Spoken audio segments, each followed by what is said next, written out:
నాగర్ కర్నూలు జిల్లాలోని ఉయ్యాలవాడలోని మహాత్మా జ్యోతిబా పూలే పాఠశాల ఓ నిషేధిత ప్రాంతాన్ని తలపిస్తుంది.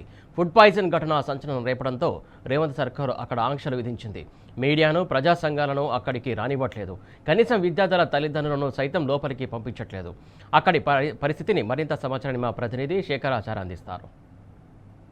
మనము నిన్న ఫుడ్ పాయిజన్ జరిగినటువంటి నాగర్ కర్నూలు జిల్లా కేంద్ర సమీపంలో ఉండేటువంటి ఉయ్యాలవాడ మహాత్మా జ్యోతి బాపులే బాలికల గురుకుల పాఠశాల వద్ద ఉన్నాము. ఈ గురుకుల పాఠశాల వద్ద పూర్తి స్థాయిలో ఇక్కడ రిస్ట్రిక్షన్స్ పెట్టినారు. అంటే ఎవరిని కూడా లోపలికి అనుమతించొద్దు, మీడియా వాళ్ళనైతే అసలే అనుమతించొద్దు అని చెప్పేసి అనే విధంగా వీళ్ళు గేటు బంద్ చేశారు. లోపల ఎలాంటి ఫోటోలు తీయొద్దు, రికార్డు చేయొద్దు అన్న విధంగా వాళ్ళు లోపలికి వెళ్ళి అడిగితే కూడా అదే విషయం చెప్తా ఉన్నారు.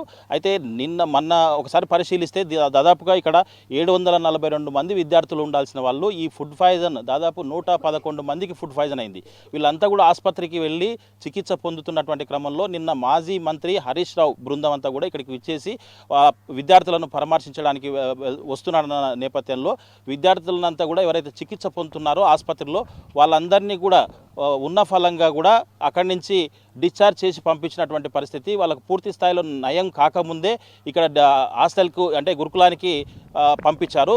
ఇక్కడనే చెట్టు కింద కూడా ట్రీట్మెంట్ చేసి ఇక్కడ క్యాంప్ ఏర్పాటు చేశామని చెప్పేసారు. రాత్రి కూడా కొంతమందికి మరొక ముగ్గురికి కూడా అనీజీగా ఉండడంతో ఇక్కడనే ట్రీట్మెంట్ చేశామని చెప్పేసి చెప్తున్నటువంటి పరిస్థితి కనిపించింది. మొత్తంగా ఈ గురుకులంలో 742 మంది విద్యార్థినులు ఉండగా ఈరోజు మనం అటెండెన్స్ అంటే ఓరల్గా అడిగితే వాళ్ళు రికార్డు అంటే విత్ రికార్డులు చెప్పట్లేదు. ఓరల్గా అడిగితే 246 మంది మాత్రమే ఈరోజు ఉన్నారని చెప్తా ఉన్నారు. అంటే సుమారుగా 500 మంది విద్యార్థులను వాళ్ళ తల్లిదండ్రులు ఇప్పటికే హాస్టల్ అంటే ఈ గురుకులం నుంచి ఇండ్లకు తీసుకెళ్లారు. అంటే వాళ్ళు భయభ్రాంతులకు గురవుతున్నటువంటి పరిస్థితి కనిపిస్తూ ఉంది. లోపల ఎలాంటి పరిస్థితులు ఉన్నాయో కూడా చెప్పొద్దు అన్నటువంటి రిస్ట్రిక్షన్స్ విద్యార్థులకు క్లియర్గా వాళ్ళు ఇచ్చినట్టుగా చెప్తా ఉన్నారు. తర్వాత ఆ విద్యార్థులు ఎవరైతే ఉన్నారో వాళ్ళ తల్లిదండ్రులకు కూడా మీరు ఎవరు కూడా ఏం మాట్లాడకండి, మమ్మల్ని ఇబ్బంది పెడతారు వీళ్ళంతా కూడా ఇక్కడ ఉండేవాళ్ళు అని చెప్పేసి చెప్పడంతో వాళ్ళు కూడా ఏం చెప్పట్లేదు. మొత్తంగా చూసినట్టయితే ఇది ఒక నిషేధిత ప్రాంతంగా అంటే ఇక్కడ ఎవరు వెళ్ళొద్దు, ఇది గోప్యంగా ఇక్కడ నడుపుకునేటువంటి వసతి గృహం లాగా వీళ్ళు ఎవరు కూడా లోపలికి అనుమతించకుండా లోపల ఏం జరిగినా బయటికి సమాచారం రాకుండా అసలు వాస్తవంగా కూడా మొన్న నైట్ జరిగినటువంటి ఏదైతే ఫుడ్ పాయిజన్ ఇష్యూ ఉందో దానికి సంబంధించి విద్యార్థులు ఎలా ఉన్నారు అని చెప్పేసి వాళ్ళని ఒకసారి మళ్ళీ కలుద్దామని చెప్పేసి వచ్చినటువంటి మీడియా ప్రతినిధులకు కూడా ఉదయం లోపలికి అనుమతించలేదు. చాలాసేపటి తర్వాత లోపలికి అనుమతించారు. మాకు పైకి వెళ్ళే ఆర్డర్స్ ఉన్నాయి, మేము లోపలికి ఎవరిని కూడా అనుమతించొద్దని చెప్పేసి మాకు ఉన్నాయని చెప్పేసి కూడా వాళ్ళు చెప్తున్నటువంటి పరిస్థితి కనిపిస్తూ ఉంది. అసలు వాస్తవంగా కూడా ఎవరైనా మీడియా ప్రతినిధి అయినా, తల్లిదండ్రులైనా, ఇంకెవరైనా, ఇంకా ప్రజా సంఘాలైనా, పలు పార్టీల నాయకులైనా ఏం చేస్తారో విద్యార్థులంతా బాగుండాలి, వాళ్ళు క్షేమంగా ఉండాలి, తర్వాత వాళ్ళు మంచిగా చదువుకోవాలి అని వాళ్ళకి యోగక్షేమాలు తెలుసుకోవడానికి వస్తారు. వాళ్ళు ఎవరు కూడా రానియకుండా గేట్లు బంద్ చేసి మీరెవరు, ఎందుకు వచ్చారు, మీడియా వాళ్ళైతే ఏ మీడియా మీది, ఏ ఛానలు, ఏ పత్రిక అని క్లియర్గా అడిగి అంటే మీడియా వస్తే మీడియాకు ఒక్కొక్క మీడియాకు ఒక్కొక్క తరహాలో మరి ఇక్కడ అనుమతి ఉంటుందా అన్న క్వశ్చన్ కూడా ఇక్కడ పునరావృతం అవుతున్నటువంటి పరిస్థితి కనిపిస్తూ ఉంది. ఏదేమైనప్పటికీ నిన్నటి నుంచి కూడా ఇక్కడ విద్యార్థులందరినీ కూడా తల్లిదండ్రులు తీసుకెళ్తున్నటువంటి పరిస్థితి కనిపిస్తూ ఉంది.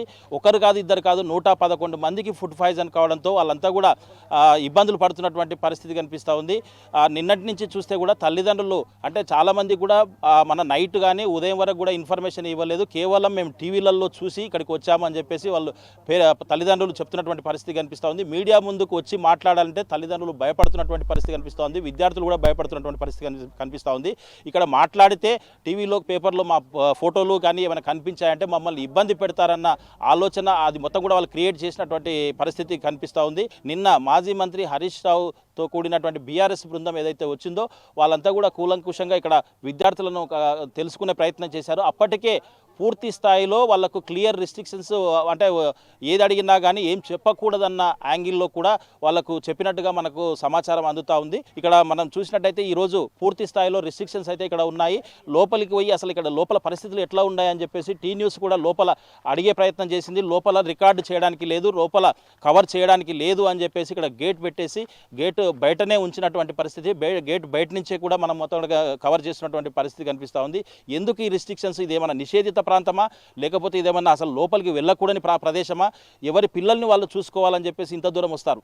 ఆ పిల్లల్ని చూసుకోనియకుండా గేటు బయట నిలబెట్టి తర్వాత తల్లిదండ్రులు వస్తే ఒక్కరే పోండి లోపలికి, తల్లి అన్న పోవాలి, లేదంటే తండ్రి అన్న పోవాలి, లేదంటే ఎవరు వస్తే ఒక్కరు మాత్రమే అనుమతిస్తాము అని రిస్ట్రిక్షన్స్ పెడుతున్నటువంటి పరిస్థితి కనిపిస్తుంది. దీంతో తల్లిదండ్రులు కూడా ఆవేదన వ్యక్తం చేస్తున్నటువంటి పరిస్థితి కనిపిస్తూ ఉంది.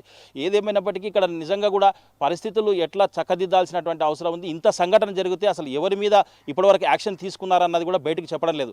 అసలు దీనికి బాధ్యులు ఎవరు, అసలు ఫుడ్ పాయిజన్ దేనివల్ల అయింది, అసలు దేన్ని అనేది ఇప్పటివరకు కూడా అధికారికంగా ఏది ప్రకటించలేదు. ఒకటి కూడా అనధికారికంగా తెలుసుకొని ప్రజలకు చేరవేయాల్సినటువంటి పరిస్థితి వచ్చింది.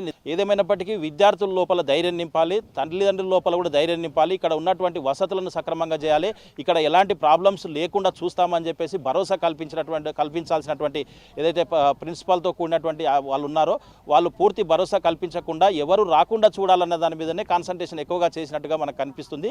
మొత్తంగా చూసినట్టయితే ఇక్కడ గురుకుల పాఠశాలలు చాలా దయనీయమైనటువంటి పరిస్థితుల్లో తయారయ్యాయి.